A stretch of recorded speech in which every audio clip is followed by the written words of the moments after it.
everybody, Jay Socol here. Welcome back to All Up in Your Business. This is episode 3 in our 4-part mini-series that we're calling All Up in Your Budget, where we're working to explain the proposed FY21 City of College Station budget. It's a budget built on an extreme set of circumstances and a very uncertain future. Episode 1, kind of recapping here, episode 1 set the stage for what we're even dealing with, and then episode 2 addressed revenues, where the money is or isn't coming from right now. So in this episode, we will address expenses and how millions of dollars were identified to be eliminated from this FY21 budget. So we'll also get into the dollars that come from and go back into our local tourism industry. So that's our plan for episode 3. Our resident budget whisperer, Mary Ellen Leonard, gets to break it down for us again. So Mary Ellen, start talking to us a little bit about expenses, where some cuts have been identified for FY21 and how we're really throttling back to make this thing work. Yeah, so the expense side of the budget, we talked a little bit about the general fund, which is where the majority of the services come from. And the general fund is where we fund police, fire, public works, parks, and kind of all the services that the community would see coming from a government. Each of those departments has a director like you or like me that kind of oversees the budget and the activities and the personnel that are in that department.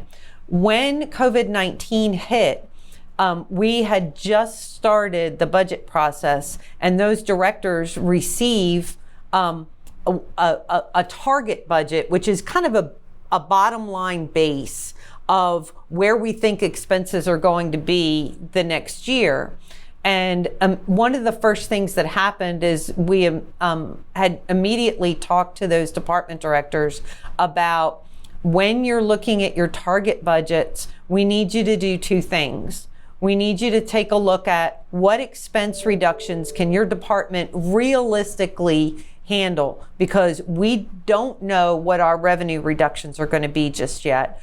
And we don't have any idea what you think you could live without. So we're not going to tell you that. We need you to look at that. And then the second thing was, we gave them a target, and we said, as an exercise, go through and look at a 10% reduction in your department. To each of those department directors' credits, they went through their individual budgets and submitted back to us, to a man. Every department submitted back something out of their department that they could do without. And they also submitted that 10% reduction.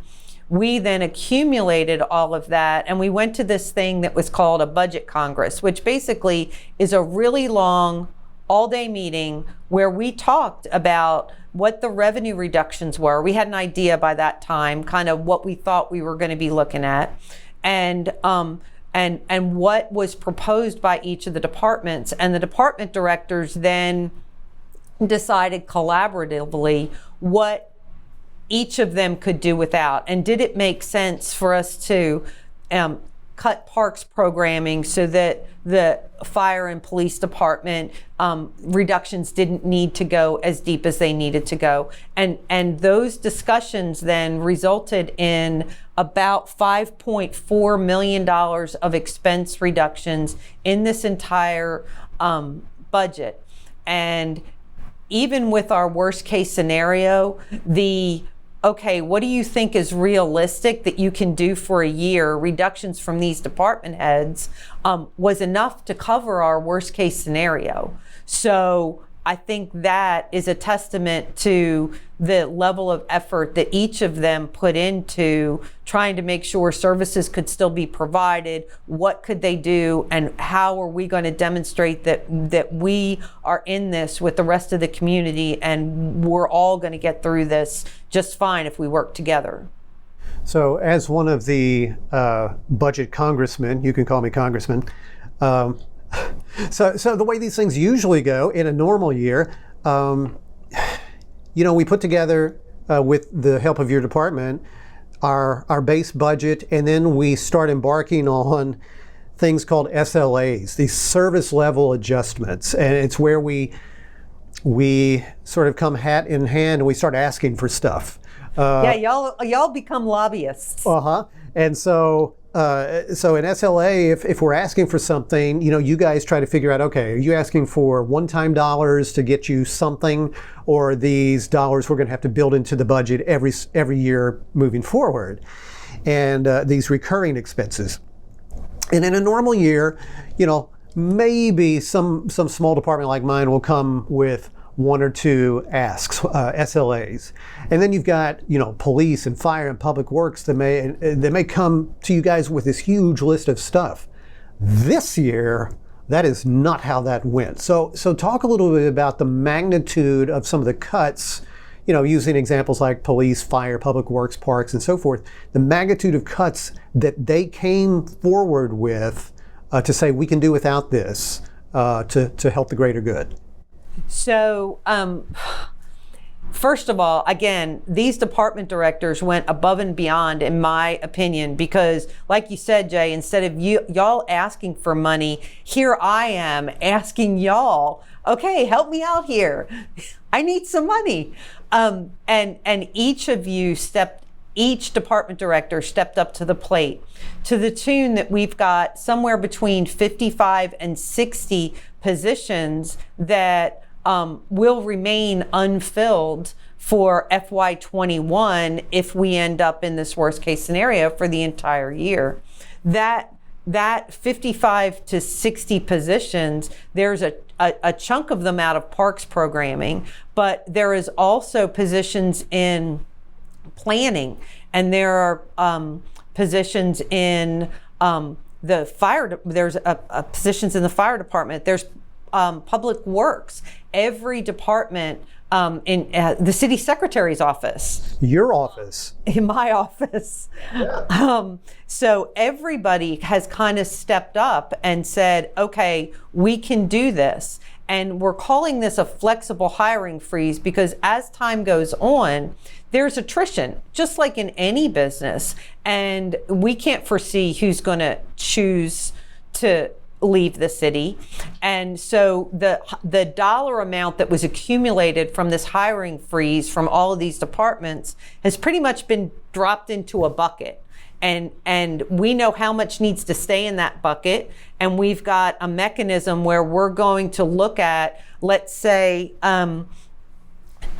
for some reason, there is a whole bunch of people in the planning department that decide that they're not going to work for the city anymore. Well, the planning department wouldn't function very well without any planners.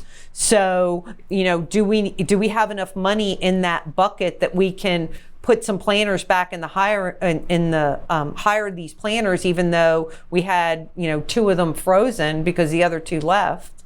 And can we take maybe a position out of the water department or the electric department? Maybe they have somebody that they're like, okay, this person has chose to left, but we're okay with that, and we can go through the rest of the year because we know that you need planners. So I think that whole process and how the departments are working together to make sure that we keep the money that we've pulled out in total, even though the types of people and the types of work may need to change during the year. I think that's real key. One of the other things that these department directors kind of offered up had to do with purchase services, which purchase services is there are specialized people who the city doesn't hire, but we may need to bring them in to help with a particular part of the work that we have to complete. So if there is a specialized type of analysis that needs to happen related to the water department, then that department has said, okay, we're going to delay having this type of work done, or pile it up for 6-8 months, and this is the amount that you can have out of my budget related to that a type of specialized service that we need. And just about every department offered stuff up in there, as well as things like certifications and trainings. There's a lot of special engineers that require special type of certification that work at the city, and it requires annual training, and them offering to complete that training out of their own pockets, or apply for a waiver to delay the training for a year. All of that is going on. And even spending reductions like on office supplies and things like that has come down significantly for this circumstance, correct? Yeah, there was a lot of reductions in whether it's office supplies or supplies just to do that special type of work, whether it's chemicals or whatever is needed. There's a lot of reduction in that as well. So is there a sense when you combine the hiring freeze of 55 to 60 positions, and you cut out another, what was it, $2.5 million in spending on things like supplies and professional services and training and travel and so forth, is there a sense of any kind of difference that a College Station citizen might see in the everyday offerings from their city of College Station as a result of this? Not for FY21. There was a big discussion, and as a congressman, there was a big discussion in the budget Congress with the directors about how sustainable were these cuts going to be, and in the long run. So if we were in a pandemic situation into FY22 and 23, the type of cuts that have happened right now would not be sustainable in the long run. But they are specific sacrifices that can be made right now to get us through this period of uncertainty. I don't think anybody can see how long this pandemic is going to last or what that overall impact is going to be. And by taking the steps to say we can do this in the short run, it gives you a longer runway to be able to figure out what are the long-term impacts and what do we have to do if this is something that is 2, 3, 4 years down the road. What else do we need to know in terms of the kinds of spending cuts that have been built into this? And we're going to talk about the capital piece in our final episode, but in terms of the spending reductions and the other things that have been built into this proposed FY21 budget to help our residents and our citizens understand how this thing was put together, and maybe things to look for if they're going to go through this document themselves or ask questions about it. Like, what else do you think we need to know about that? So if a citizen was going to go through this document, sitting down and reading 350 pages of numbers is, kind of a snoozer. So if you are going to, are going to go through this document, the first place to start is in that transmittal letter. It's about 5-7 pages, somewhere in there up front, and it kind of lays out what the revenue reductions are, as well as what expense reductions were taken, and how long we think that this would be sustainable and how we plan to move forward. There's a little bit more detail that is in the executive summary. That's like a 22-page document, and there's some charts and graphs. And in that document, we go over how we got to some of those decisions. Things like what's the population of the city look like? Do our property values look like? Are they going up? Are they going down? Are they stagnant? Where do we think the employment is in this city? Because sales tax is a disposable, it's tax that we receive when people spend disposable income primarily. So, that is all kind of laid out in that executive summary. And then the last thing that I think would be valuable for people to take a look at is I think if people looked at the 5-year forecast, which is for the general fund, we well, for all of the funds, we look not just at FY21 when we do this budget, we look at 22, 23, 24, and 25 and look out into the future and see what it's going to take and when do we think revenues are going to come back, and how long would we have to have these expense reductions, and are we still being able to maintain a requirement in our fund balance, which is basically our savings account. The fund balance, which is again kind of the savings account, is 18% is set by the city council as that's how much we want you to keep and to hold back.